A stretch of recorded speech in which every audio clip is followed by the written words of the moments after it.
अस्सलाम वालेकुम।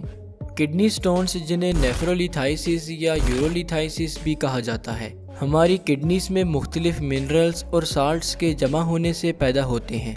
हमारी किडनीज ब्लड से वेस्ट और एक्स्ट्रा मिनरल्स फिल्टर करते हैं। ये मिनरल्स और वेस्ट फिर हमारे यूरिन के थ्रू बॉडी से रिलीज हो जाते हैं। अगर हमारी बॉडी में मिनरल्स जैसे कि कैल्शियम, ऑक्जेलेट वगैरह की कंसंट्रेशन ज़्यादा हो जाए तो ये मिनरल्स हमारी किडनीज में डिपॉजिट होकर क्रिस्टल्स बना देते हैं। ये क्रिस्टल्स आपस में कंबाइन होकर हार्ड और टफ स्ट्रक्चर बना देते हैं, जिसे किडनी स्टोन कहा जाता है। Types of kidney stones. Kidney stones 4 types के होते हैं, जिनमें calcium stones, uric acid stones, infection stones और सिस्टीन स्टोन्स शामिल हैं। Calcium stones. Calcium stones calcium और ऑक्जेलेट या फिर कैल्शियम और फॉस्फेट के कॉम्बिनेशन से बनते हैं। कैल्शियम लार्ज अमाउंट में हमारी डाइट में मौजूद होता है, जबकि ऑक्जेलेट हमारे लिवर से प्रोड्यूस होता है।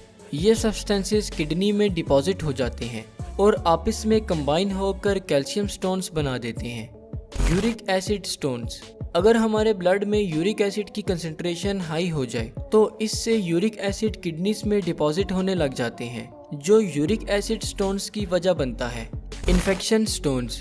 अगर हमारे यूरिनरी ट्रैक में बैक्टीरियल इन्फेक्शन हो जाए तो बैक्टीरिया एसिडिक यूरिन को बेसिक में कन्वर्ट कर देता है, जो कि मैग्नीशियम एमोनियम फॉस्फेट स्टोन्स की वजह बनते हैं, जिन्हें स्टोराइड स्टोन्स भी कहा जाता है। Cysteine stones.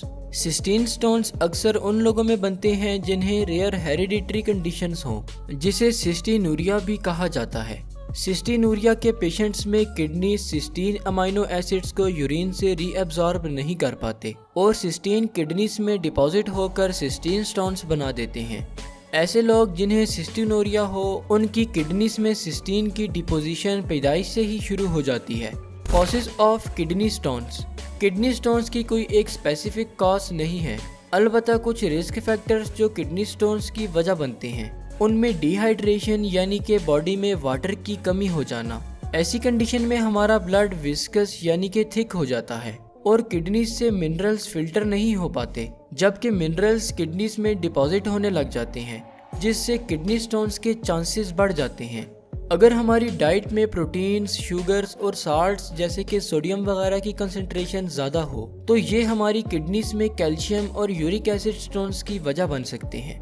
कुछ डिजीज़ और सर्जरीज जैसा कि क्रोनिक डायरिया और गैस्ट्रिक बाईपास सर्जरी वगैरह हमारी बॉडी में मिनरल्स के बैलेंस को डिस्टर्ब कर देती हैं और ये भी किडनी स्टोन्स की वजह बनती हैं।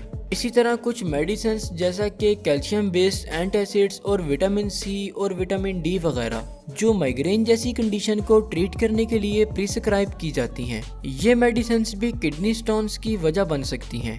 सिम्टम्स। अगर किडनी स्टोन्स यूरेटर में फंस जाए तो इससे हमारे एब्डोमेन, बैक और साइड्स पर सवेयर और शार्प पेन शुरू हो जाता है। डायग्नोसिस।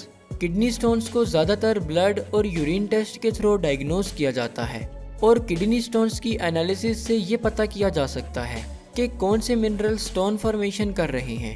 इस तरह फ्यूचर में किडनी स्टोन्स से बचा जा सकता है। ट्रीटमेंट। स्मॉल किडनी स्टोन्स को ज़्यादा पानी पीकर, पेन किलर्स लेकर और यूरेटर मसल्स को डायलेट करने वाली मेडिकेशंस के ज़रिए से ट्रीट किया जाता है, जबकि लार्ज किडनी स्टोन्स जो यूरेटर से पास नहीं हो सकते उन्हें सर्जिकली रिमूव किया जाता है।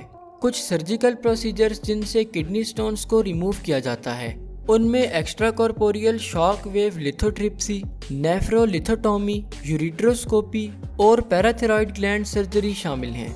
हम अपनी आने वाली वीडियोस में हर सर्जरी को डिटेल में डिस्क्राइब करेंगे। अगर आपको इस वीडियो को लेकर कोई भी सवाल हो या फिर आप हमें कोई टॉपिक सजेस्ट करना चाहते हो तो आप हमें हमारे फेसबुक पेज के थ्रू रीच आउट कर सकते हैं, जिसका लिंक आपको वीडियो के डिस्क्रिप्शन में मिल जाएगा। शुक्रिया। अल्लाह हाफिज़।